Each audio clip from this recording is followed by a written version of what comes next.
Hello students, स्वागत करता हूं आपका एक नई वीडियो में अपने इस चैनल टीम 11 में।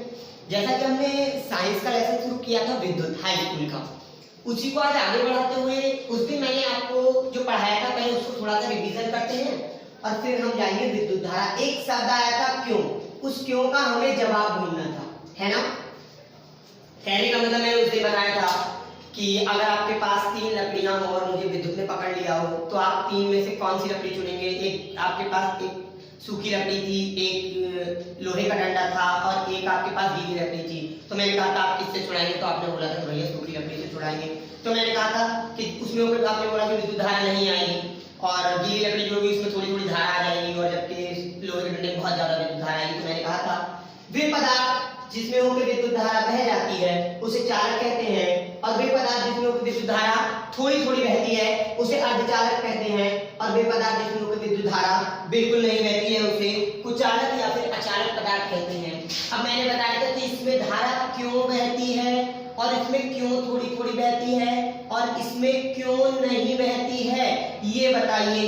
तो इसी को बताने के लिए आज मैं आपके सामने धातुओं का एक मुक्त इलेक्ट्रॉन मॉडल प्रस्तुत करूंगा, जिसके आधार पे आपको ये पता चल जाएगा कि कहां धारा आती है और कहां धारा नहीं आती। इस क्यों का जवाब आज मिल जाएगा और विद्युत धारा की डेफिनेशन भी आज ही समझा दूंगा।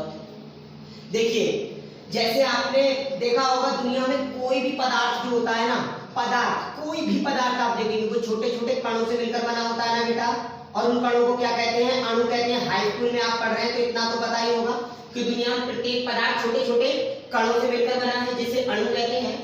और अणु जो होता है वो परमाणुओं से मिलकर बना होता है। किससे मिलकर बना है बेटा, परमाणु से मिलकर बना है। अब बात को बहुत ही ध्यान से समझिएगा कि दुनिया में प्रत्येक पदार्थ बोलिए अणुओं से मिलकर और अणु परमाणु से मिलकर बने हैं। अब हुआ क्या, अणु जो है वो इतने छोटे हैं कि उन्हें सूक्ष्मदर्शी से भी नहीं देखा जा सकता, लेकिन जो परमाणु है वो खुद किससे मिलकर बने, अणु जो है वो परमाणु से मिलकर बने। तो सोचो जब ये इतना छोटा है तो ये कितना छोटा होगा। तो शुरुआत में वैज्ञानिक ये मानते थे कि परमाणु अविभाजित है अर्थात इसको तोड़ा नहीं जा सकता, लेकिन बाद में कुछ वैज्ञानिक आए और उन्होंने बताया कि ये गलत है, परमाणु को तोड़ा जा सकता है। परमाणु एक विभाजित कण है। पहले लोगों ने बोला कि परमाणु अविभाजित है, लेकिन बाद में कुछ आए तो उन्होंने बताया कि परमाणु विभाजित है। इनको 3 प्रकार के मूल कणों में तोड़ा जा सकता है। कितने प्रकार के, 3 प्रकार के मूल कणों में तोड़ा जा सकता है, अर्थात ये अपने आप में 3 प्रकार के मूल कणों से मिलकर बना है। किससे मिलकर बना है, मूल कणों से मिलकर बना है। तो अभी तक की बात केवल ये हुई है कि प्रत्येक पदार्थ छोटे छोटे कणों से मिलकर बना होता है जिन्हें अणु कहते हैं। अणु परमाणुओं से मिलकर बने होते हैं और परमाणु जो है वो अपने आप में 3 प्रकार के मूल कणों से मिलकर बना होते हैं जिनके नाम होते हैं इलेक्ट्रॉन, प्रोटॉन और बेटा न्यूट्रॉन। ठीक है। अब ये आपके हाई स्कूल में ये क्वेश्चन कई बार पूछा जाता है कि इनकी खोज किसने की। अभी हम धातुओं के मुक्त इलेक्ट्रॉन मॉडल पर भी चलेंगे। इनकी खोज किसने की और इन पर आवेश कैसा और कितना आवेश होता है, कैसा आवेश होता है और कितना आवेश होता है। बाकी ज्यादा चीजें और नहीं पूछी जाती, मैं उतना ही बताऊंगा जितना सफिशिएंट है। मतलब इनकी खोज, इलेक्ट्रॉन की खोज आपको पता है थॉमसन नामक वैज्ञानिक ने की थी। किसने की थी, थॉमसन ने। पूरा नाम इनका जे थॉमसन था। ठीक है। प्रोटॉन की खोज आपकी रदरफोर्ड ने की थी, रदरफोर्ड ने की थी। न्यूट्रॉन की खोज आपकी चैडविक ने की थी। कुछ बच्चे इसको ट्रिक से याद कर रहे होंगे कि ईंट पर नाच आपने पढ़ा होगा। क्या पढ़ा होगा बेटा, अगर दिखाई दे रहा हो आपको, ईंट पर नाच, यानी ई से इलेक्ट्रॉन, इलेक्ट्रॉन की खोज ता से। देखिए टा और था इंग्लिश में जैसा लिखा जाता है, तो थॉमसन ने, किसने, थॉमसन। अब प्रोटॉन पा से प्रोटॉन और रा से रदरफोर्ड। आ रहा है बात समझ में, रदरफोर्ड। ये देखिए ना से न्यूट्रॉन और चा से चैडविक। समझ में आ गया होगा। इलेक्ट्रॉन की खोज थॉमसन ने, प्रोटॉन की खोज रदरफोर्ड ने, न्यूट्रॉन की खोज चैडविक ने की थी। ये आपने समझ लिया। अब इसके बाद आवेश की बात करें। इस पर याद रखिएगा, बहुत बार पूछा जाता है कि इलेक्ट्रॉन पे कैसा आवेश होता है, बेटा ऋणावेश होता है, और प्रोटॉन पर आपका धनावेश होता है। ठीक है। और एक बात याद रखिएगा, इस पर कोई आवेश नहीं होता, ये उदासीन होता है। कैसा होता है बेटा, उदासीन होता है। इसके ऊपर कोई भी आवेश नहीं होता है। अगर आप एज इट इज इसको बना लेते हैं ना कॉपी में, तो ये नोट्स आपके प्रॉपर तैयार हो जाएंगे। अब इस पर बात करते हैं 1.6 × 10⁻⁻19 कूलम। बहुत इंपॉर्टेंट है ये, हाई स्कूल में कई बार पूछा गया है कि इलेक्ट्रॉन पर कितना आवेश होता है।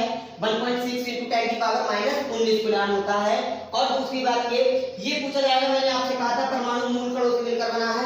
जब ये अपने आप में कण मूल है तो इसके ऊपर जो आवेश होगा वो आवेश भी मूल होगा।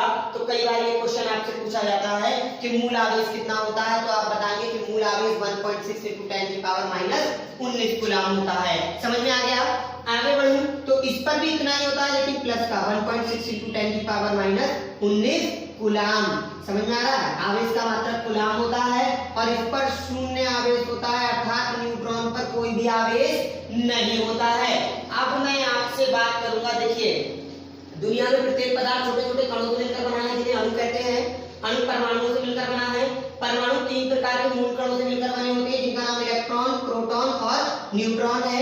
इलेक्ट्रॉन की खोज थॉमसन ने, प्रोटॉन की खोज रदरफोर्ड ने, न्यूट्रॉन की खोज चैडविक ने। इलेक्ट्रॉन पर होता है ऋणावेश, प्रोटॉन पर होता है धनावेश, न्यूट्रॉन होता है उदासीन। एक बार बोर्ड में, हाई स्कूल में ये भी पूछा गया है कि न्यूट्रॉन जो है वो कैसा कण है। उदासीन करके ऑप्शन था, ऋणावेश करके ऑप्शन था, धनावेश करके, तो आप उदासीन लगा के आइएगा। 1.6 × 10⁻⁻19 कूलम ऋणावेश होगा तो इलेक्ट्रॉन पर है। 1.6 × 10⁻⁻19 कूलम होने दोनों पे बराबर है, बट एक पे प्लस और दूसरे पे माइनस है। कितनी बात समझ में आ गई? अब आते हैं हम यहाँ पर। अब बात करता हूँ, मैं यहाँ पर आ जाता हूँ। आई थिंक आपने अच्छे से इसको समझ लिया होगा। मैं इसको रख करके ये चीज समझाता हूँ कि किसमें धारा बहती है और क्यों बहती है किसी में धारा। देखिए ये परमाणु है, इस परमाणु का स्ट्रक्चर मैंने आपको यहाँ बना के दिखाया है। परमाणु के केंद्र में एक धनावेशित भाग होता है। परमाणु के केंद्र में धनावेशित भाग होता है। अब आप कहेंगे भैया देखिए यहाँ प्रोटॉन और न्यूट्रॉन रहते हैं, इलेक्ट्रॉन इसकी वृत्ताकार कक्षाओं में क्या करते रहते हैं, चक्कर लगाते रहते हैं। आप कहेंगे भैया इसको धनावेश क्यों कह रहे हैं, धनावेशित कण क्यों कह रहे हैं, धनावेशित भाग क्यों कह रहे हैं? इसको धनावेशित भाग होता है, जिसे क्या कहते हैं, जिसे हम नाभिक कहते हैं। अब आप कहेंगे भैया ये क्यों कह रहे हो, तो मैं कहूंगा बेटा प्रोटॉन पर क्या है, धनावेश, और ये प्रोटॉन से मिलकर बना है इसलिए इस पे धनावेश होता है। परमाणु के केंद्र में एक धनावेशित भाग होता है जिसे नाभिक कहते हैं, और नाभिक के चारों ओर वृत्ताकार कक्षाओं में इलेक्ट्रॉन चक्कर लगाते रहते हैं। अब सुनिएगा बात, आप ऐसे समझ लीजिए, अभी मैंने आपको बताया जो प्लस वाले होते हैं वो माइनस को अपनी ओर खींचते हैं। अगर मैं आपको सब भुला दूं और एक उदाहरण से आपको समझाऊं, मान लीजिए ये किसी के फादर हैं, ये कौन है, ये बीच में है पापा। कौन है, पापा। उदाहरण है, बस इसको समझने और याद करने के लिए बता रहा हूं। यहां मान लीजिए ये जो चारों तरफ है ये इनके बच्चे हैं, और बच्चे क्या कर रहे हैं, बच्चे स्टडी करने गए हैं। अब समझिएगा, बच्चे स्टडी करने गए हैं, पढ़ने गए हैं। अब देखिए अगर ये वाला बच्चा आपका दिल्ली में, ये दूर है ना बेटा, ये वाला आपका दूर है तो ये दिल्ली में पढ़ रहा है, और ये वाला बच्चा मान लीजिए आप बरेली में रहते हैं तो बरेली में पढ़ रहा है। अब ये बताइए, आप इस बच्चे से कहेंगे क्लास बंक करके घूमने चले, तो ये बच्चा क्या कहेगा, चलिए घूमने चलते, कोई दिक्कत नहीं, कहीं कोई नहीं मिलेगा, हम लोग आराम से घूमेंगे। लेकिन बरेली वाले बच्चे से जैसे ही आप बोलोगे तो वो क्या कहेगा, मैं घूमने नहीं जाऊंगा यार, मेरे पापा उधर मिलेंगे। आ रही है बात समझ में? यानी पास वाले जो हैं उन पे पापा का बल ज्यादा है, पापा का आकर्षण, पापा ने उन पे शिकंजा ज्यादा कसा हुआ है, और दूर वाले जो हैं उनको क्या है, शिकंजा कम है, बल कम है उनके ऊपर। आप समझिएगा, अगर इनको थोड़ी सी भी एनर्जी मिल जाए ना, कहीं से कोई पैसा वगैरह का इंतजाम हो जाए, या फिर ये बच्चे कोई सरकारी जॉब या फिर कोई प्राइवेट जॉब पाले, तो ये अपनी कक्षा छोड़कर अर्थात अपना घर छोड़ के भी भाग सकते हैं, घूम सकते हैं खूब आराम से। तो क्या होता है, अब समझिएगा, नाभिक पास वाले पर क्या करता है, ज्यादा बल लगाता है, और दूर वाले पर कम बल लगाता रहता है। अब आपको सब समझ में आ जाएगा। प्रत्येक परमाणु के केंद्र में धनावेशित भाग होता है जिसे नाभिक कहते हैं।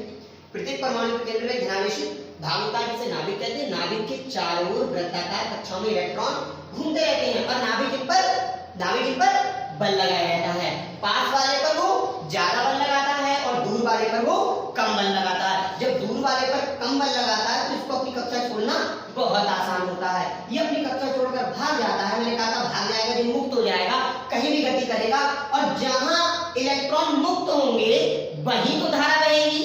अब बताइए, मैंने कहा था इलेक्ट्रॉन का बहना ही धारा है, जहां इलेक्ट्रॉन मुक्त होंगे वहीं धारा बहेगी। अर्थात हमने देखा जो चालक होंगे ना, उनमें मुक्त इलेक्ट्रॉन इलेक्ट्रॉन ज्यादा होंगे इसलिए धारा बहेगी। अब कोई पूछेगा कि इलेक्ट्रॉन चालक में धारा क्यों बहेगी, तो आप कहेंगे चालक में मुक्त इलेक्ट्रॉन ज्यादा होंगे इसलिए यहाँ धारा बहेगी, और अर्धचालक में मुक्त इलेक्ट्रॉन थोड़े कम होंगे।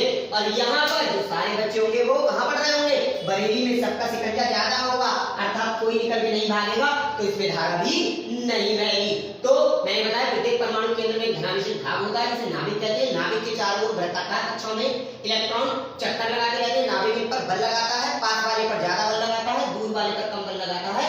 अगर दूर वाले को थोड़ी सी ऊर्जा मिल जाए तो वो अपनी कक्षा छोड़कर भाग जाते हैं। इन्हीं को हम मुक्त इलेक्ट्रॉन कहते हैं, और धातुओं में इनकी संख्या सबसे ज्यादा होती है, इसलिए धातु विद्युत की चालक होती है। और ये आपके अर्धचालक में बहुत कम होते हैं, इसलिए अर्धचालक में थोड़ी थोड़ी धारा रहती है, जबकि अचालक में इनकी संख्या बिल्कुल ही नगण्य होती है, ना के बराबर होती है। आई थिंक आपको आज का टॉपिक पूरा समझ में आ गया होगा। उम्मीद करता हूं आप इसके नोट्स बना लेंगे, और वीडियो को लाइक करिएगा, चैनल को सब्सक्राइब करना ना भूलें। आगे भी मैं इस तरीके की वीडियो आपको देता रहूंगा। और कल आपकी शुरू होगी आगे की क्लास जो है विद्युत धारा की डेफिनेशन और इससे संबंधित कुछ और important points. Thanks for the watching.